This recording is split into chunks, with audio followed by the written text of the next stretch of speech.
Hey guys, and welcome back to the show. I am your host, Megan Hardy, and I'm the founder of Fitness Uncharted, which is my one-on-one fitness and nutrition coaching company that I created to help women lose fat, build muscle, improve your metabolism, and find complete food freedom.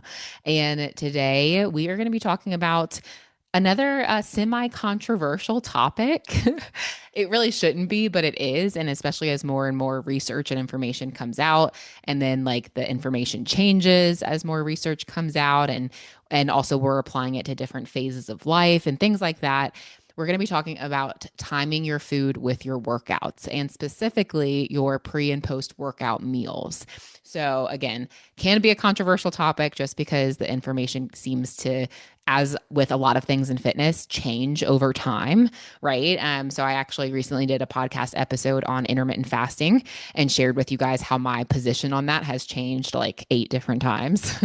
So go back and give that one a listen. It was like 3 or 4 episodes ago, I think. But actually, it might be a few more than that by the time this posts. Anyway, go look for intermittent fasting, the muscle makeover. But today I want to talk about pre and post workout meals, and I'm going to give you general guidelines, but this is just as a preface to this conversation. This is very individual to the person, and another reason why working with a coach or learning what to do for your body is absolutely crucial. So depending on what season of life you're in, what your goals are, your lifestyle, and even your preferences, like my recommendations to you for pre and post workout timing and pre and post workout meals might actually change, right? So if you have a question specific to you, always feel free to DM me on social media, and you can ask me questions there. But also, you can book a free consultation with me. The link is in the show notes to do that as well. And we can discuss coaching too, if that's something you're wanting help with. So as the research keeps changing on pre and post workout meals, the relevance of timing and what is quote unquote optimal or best seems to change. And so that's what we're going to talk about today. But like, for instance, right now, recently the trend is that, for women, especially like if you are perimenopausal or, menopausal or struggling with your hormones, that, pre-workout meals are a must for hormonal health. And yes, oftentimes this is true. But also, two things can be true at the same time. And it really depends on the person and her hormones. So, and also her lifestyle and her preferences. Like I have actually seen for some of my perimenopausal clients, who work on a fasted state actually works really well for them. And they're checking their, lab markers. Those look good. They feel good. And even for myself, for instance, I do not like to work out with anything on my stomach, and I often work out first thing in the morning fasted, but I am working out literally first thing in the morning if I have my way, and my baby lets me do that. Then I would work out ASAP, first thing, and it's actually in a fasted state. But this might be different than what I would tell one of my perimenopausal clients who's struggling with, say, low progesterone or, dysregulated insulin or cortisol, et cetera. I would maybe also adjust my nutrition. I would adjust it for them, or my recommendation for them. And also even for myself, for instance, if I wasn't able to work out, first thing in the morning, as we'll discuss in just a little bit, I would actually alter my own nutrition as well and incorporate some kind of pre-workout snack or meal. So the moral to the story is, in that whole preface, before I share this information with you guys, is that you have to apply any recommendations or information that you hear, even from this podcast. You have to apply it on an individual basis. So I will give general guidelines, but you have to be like your own body scientist and or work with a coach or someone who knows how to help you with that to figure out what is actually going to work best for you based off of those other factors. So with that being said, without further ado, let's get into it, shall we? So, I first want to touch on just like the importance of meal timing. So, this is something, again, that can be um, kind of overemphasized a little bit in the fitness space, but then actually can also be important too. So, with meal timing, there are like three different times of day that I would probably try to emphasize, or three like most critical times that could actually really make a difference on your results with your nutrition. So those three times are your pre-workout meal, your post-workout meal, and then the meal following your post-workout meal if you are using like a liquid nutrition for that first post-workout. So let's talk about that really quick. So the pre-workout window is often really misunderstood. So yes, while eating before exercising really certainly can help contribute to increased energy during your workout. There are some people, my brother-in-law, for instance, like he cannot work out without eating food first. Like he gets dizzy and doesn't have energy and right. So like if you are that person, yes, you need food before your workout. Also, even if you're not that severe, maybe you just can't lift as much, right? And you're not going to get as much out of your workout if you don't have adequate fuel and adequate energy. So it can definitely and does increase your energy during the workout, but it's also not your sole energy source either. So this kind of common mistake is most commonly seen when people are attempting to like cram in a pre-workout meal or snack on their way to the gym or like right before exercising because there's like, well, I'm supposed to have a pre-workout meal. Like I can't work out without a pre-workout meal. Like I'm just going to wither away to nothing. And I'm like, no, you won't. Like you won't. If you feel okay and you're fine, like you would be okay. If you're the person that's like, no, I really won't be able to get through this workout well or, do it well, then yeah, go ahead and cram it in. But for many people that, if you're just trying to abide by some pre-workout meal rule, all you're doing is actually just putting food in your gut. And then, when mixing that with some high intensity exercise, it can really just be like a recipe for terrible breathing and like potential vomiting, right? Like for me personally, I do not like to work out with the feeling of food on my stomach. Now, if I was to have to push my workout out like an hour or two in the day and not work out first thing in the morning, I would definitely have that pre-workout meal because I would have about an hour or 90 minutes at least for it to like digest and sit on my stomach a little bit, right? And I'm not even talking anything huge. Like it could be like a banana or half a banana and a protein shake or some egg whites or whatever. But even then, I'm like, I personally don't really like much food on my stomach when I'm working out unless if I have adequate time for a little digestion to happen beforehand. So instead of trying to eat or even drink something immediately before training, you could consider moving your pre workout meal to like approximately 90 minutes to 2 hours prior to your training. And then I would also remove any fat sources from this meal because that's going to sit really heavy on your stomach. And ideally, this is a meal that's going to consist of a whole food protein source and that's easily digested and also an easily digested carbohydrate source. So, when this is done properly, this pre workout meal will actually leave you feeling like maybe slightly hungry upon entering the gym because again, you're not having some huge breakfast or huge pre workout meal. It's just a little bit of protein and a easily digested carbohydrate to get you started or to give you some fuel for the upcoming workout. And you have like, that 90 minutes or 2 hours to let it digest a little bit as well, but it will give you that fuel. So, um, and if you are feeling slightly hungry upon entering the gym, that's actually can be a good sign because that can be indicative that you actually have a proper hormonal environment to allow maximal levels of performance. So, you don't want to go in ravenous, but if you're not like full upon entering from some pre-workout meal, that's okay. And that's well and good. So, so far we're kind of assuming that you know, your training isn't being done immediately after you wake up like I do, right? So if you're having that pre-workout meal, maybe maybe you're getting some work done first thing in the morning or you have kids and you can't jump right into your workout first thing, right? So that's kind of assuming that you're having to push the workout off. However, a large percentage of you, listening to this, probably do in fact train first thing in the morning, similar to myself. Typically after you've just fasted overnight. So, contrary to popular belief, fasted training isn't always bad, but it does require appropriate fueling. So that is the thing. Like you have to somewhere in that day, you have to be appropriately fueled. And again, It very much depends on the person. So if you're one of my clients and you're like, wait, but you told me I really should have a pre-workout meal before I work out. That's because I was giving you specific to you information, right? So again, guys, we have to apply this to ourselves. But for some people, women included, you can work out, first thing in the morning or still in a quote unquote fasted state and be appropriately fueled and not hurt your hormone profile. And that's where also your post workout meal is going to become super, super important, which we'll talk about in just a second. But if you are the person who is like myself, prefers to work out in a fasted state first thing, in this case, given that you won't be consuming any food in that typical like pre workout window, your dinner the night before will actually become and serve as your pre workout meal. So in terms of, fueling your training for the next day.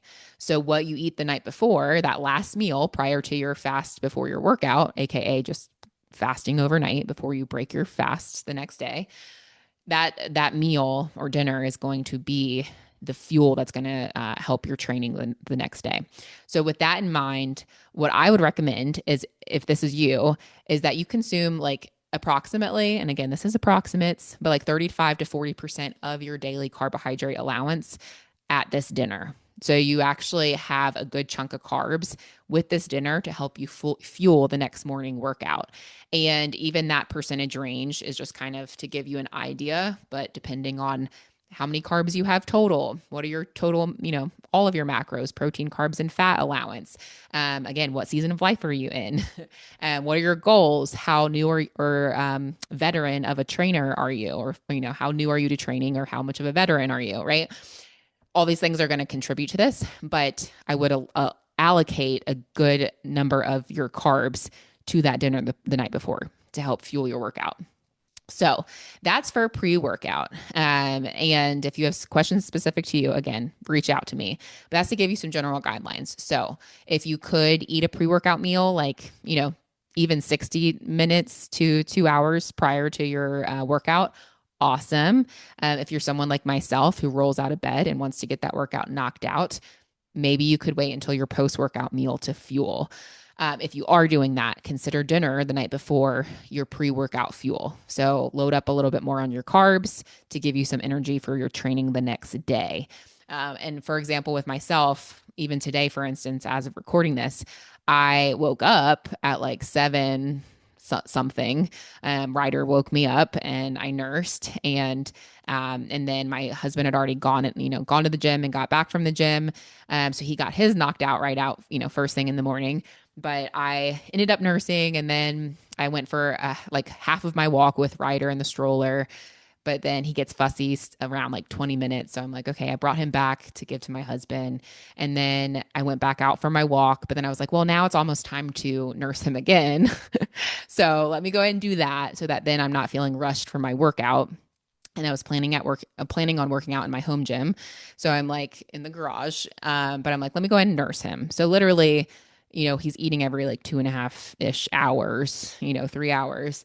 And I had just, nursed, walked, gotten ready, and nursed again. And I'm like, I knew I needed some fuel before trying to work out, right? Because I've already dragged this thing out a few hours. So in that time frame, I did have like a protein and oats bowl with some fruit and just something to have on my stomach, and a pre-workout meal. So even for the person, it not only should be individualized to the person, but even for the day or the lifestyle or the preferences that you have, and what does your day look like too? Like there are other factors that play into this. So that's pre-workout. And then post-workout nutrition, that'll really be the most variable, and is going to range from like a solid food meal to a protein or protein and carb shake. So this is that next meal that would be maybe the most important, but also varies. So for those who have a low training age, which really just means, i.e., you are new to training, your training age is low because you haven't been training for very long, or people who are obese, if you have a lot of weight to lose, then a solid, low fat food meal within 45 minutes of training is pretty adequate. So I would have a protein, fat, and a carb, but really try to prioritize having, plenty of protein and carb sources as a meal. And you're of course going to have some fats in there too. within maybe 45 minutes of your training, of ending your workout, right? That would be appropriate. And that would be plenty for someone, again, who's, newer to training or has more significant weight to lose. Another option is to do like a protein shake post workout. And in an ideal world, this would be like a high quality whey protein isolate mixed with water, because that's going to be, quickly absorbed and digested. Whey protein is great post workout. However, I do understand that, there's dairy allergies and vegetarian or vegan preferences. So I think it is prudent to say, you could include a like beef protein isolate, if you're dairy free, or like a rice and pea blend. That's currently like what I'm using because I'm dairy free while I'm breastfeeding right now. And those are all acceptable here too. So, if you can do like a whey isolate, but also like a beef protein isolate or rice and pea blends, things like that are acceptable as well. So, this type of post workout shake is going to be for people who have past what we call like the neurological adaptation phase, aka of training. Usually that's within like the first 6 to 8 months. Like if you are newer to training, now you're kind of starting to adapt to that training. And this would work really well for you if you do kind of like this post workout shake, or those who are undertaking like a fat loss endeavor with significant amount of fat to lose. This could also be helpful as well.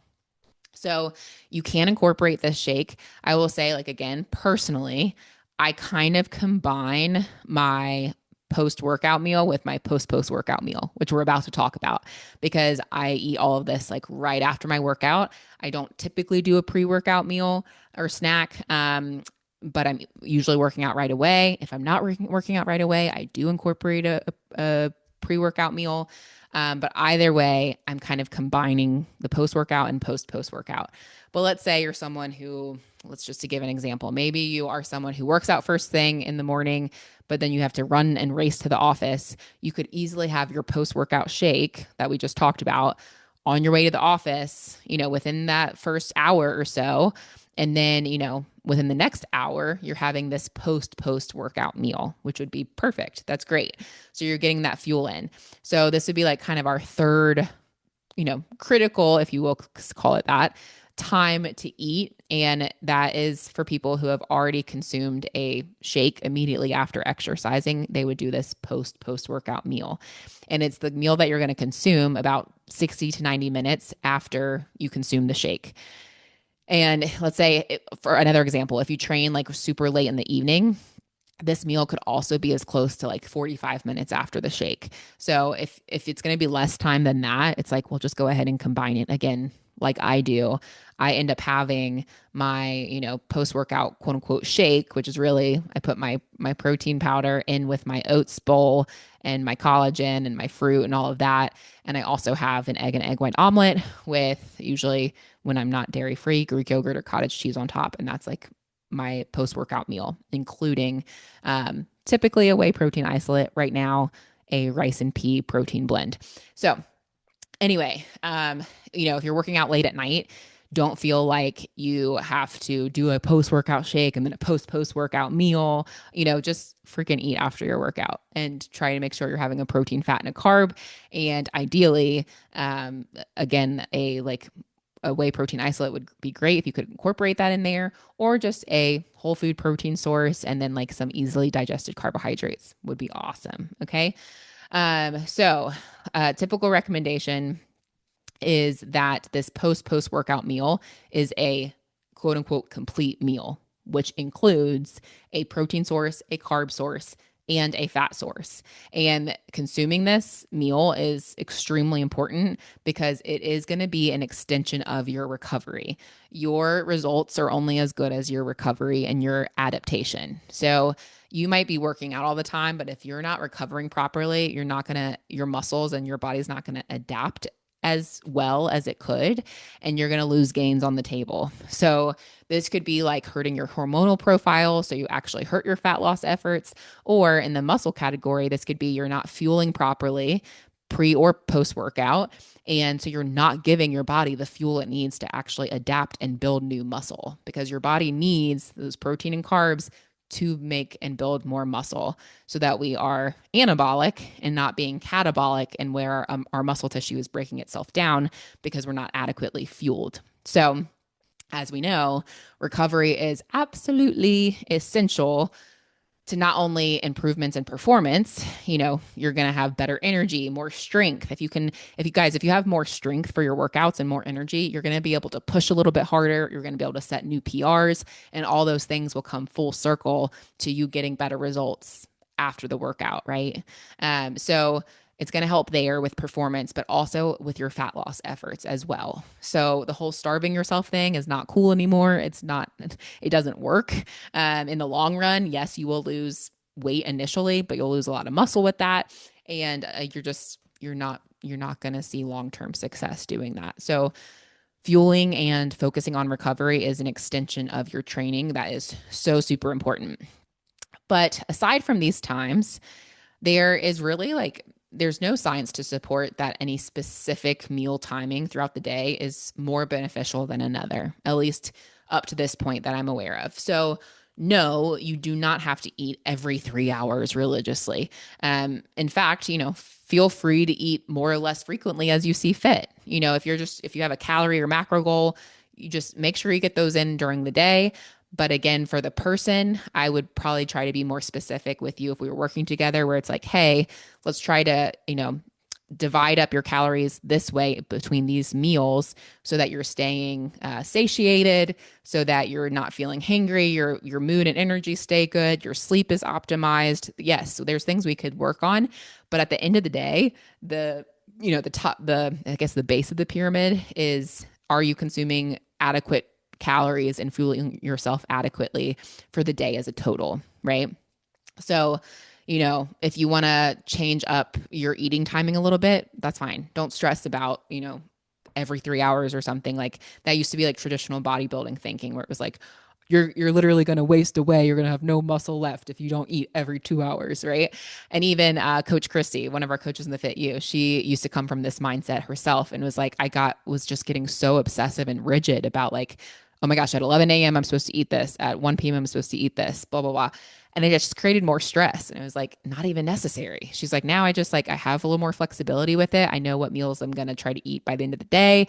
Yes, I do try to spread them out, not to have major insulin spikes or like major low, blood sugars or anything like that throughout the day. But I just basically eat more so when I see fit and what feels good for my body. So this is your diet.